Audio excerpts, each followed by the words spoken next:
Welcome to the first fall weekend Acculorber weather report brought to you by DeVries Corridor Solutions. Do you have two rooms in your weird house that aren't right next to each other?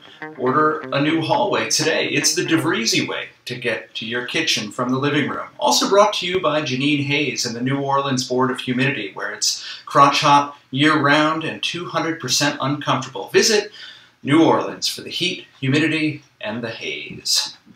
As anyone who's been a part of Saturday Night Live will tell you, the show is great, but it's the after party that really counts. But what you don't know is the after party as a thing in itself had its roots in Germany in the 1700s, when Immanuel Kant's lectures on ethics would devolve into 2- or 3-night keggers in which the booty refused to stop. You may have heard Kant never left Königsberg. Not true. When Critique of Pure Reason dropped, he jacked Clydesdale over to Hegel's parents' house, where Edmund Husserl filled a ball pit with tapioca pearls and a coked-up Wittgenstein in the middle singing Wagner and Joan Jett B-sides. That removed enough knowledge to make room for belief. The belief that we should head to J.J. Rousseau's house in this 81 Chevette, where the maxim is 1, everyone's shirtless, and 2, wear a mask of your own face. Then it's no sleep till Baruch Spinoza's timeshare beach house, where a pontoon boat of Veuve Clicquot and a bottle of Adderall keep it real. Real transcendentally idealized, until the categorical imperative itself shuts it down 15 minutes before the cops show up. My point here is, yes, summer is over, but fall is just beginning, and fall is summer's after party.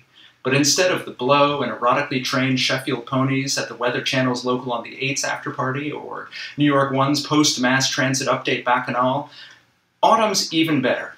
It has fire inside carved-out fruits, lunchtime sunsets, the overlap of hurricane and blizzard season, and scary drifters just passing through. And thanks to Immanuel Kant's resolution of the war between rationalists and empiricists, we also now have the ability to make elevator buttons, subway poles, and our own urine taste like pumpkin spice latte.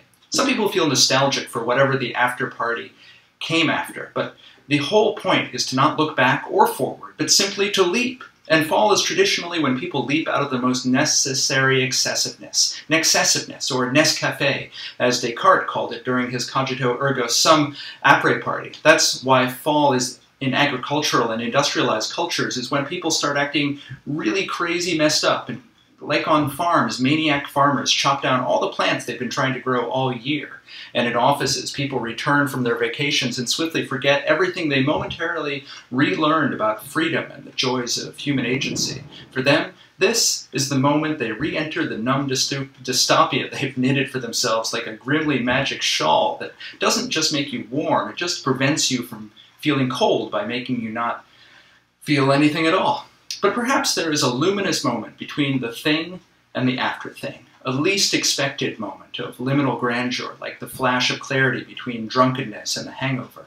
That moment is extended this year thanks to global warming, which makes the fall just more summer. As a side note, even the Pope is on board with climate change being man-made, but he still says man is God-made, so really it's still not our fault. So it's cool that New York City's styrofoam ban was overturned this week. If you crumble your styrofoam cup into little bits while you're nervous about talking to that cutie at the school dance or at Brian Williams' 6 months of house arrest theme party, you can comfort yourself by knowing the fish that ends up eating your non-biodegradable garbage will get more floaty and thus have an easier time swimming in the giant hot tub that used to be the Atlantic.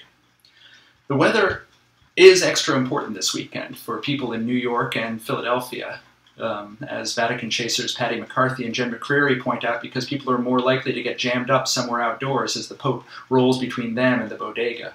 So this weekend is here, and here is what it's going to do to you. Friday, Saturday, and Sunday, highs in the mid-70s, lows around 60, with increasing clouds as we get to Sunday. The weather this weekend is kind of chill and comfortable with itself, and it's just mostly just staying up there.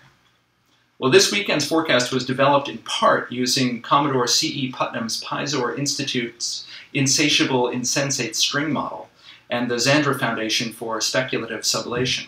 That's it for now. Don't forget to set your clocks back this weekend. Farewell.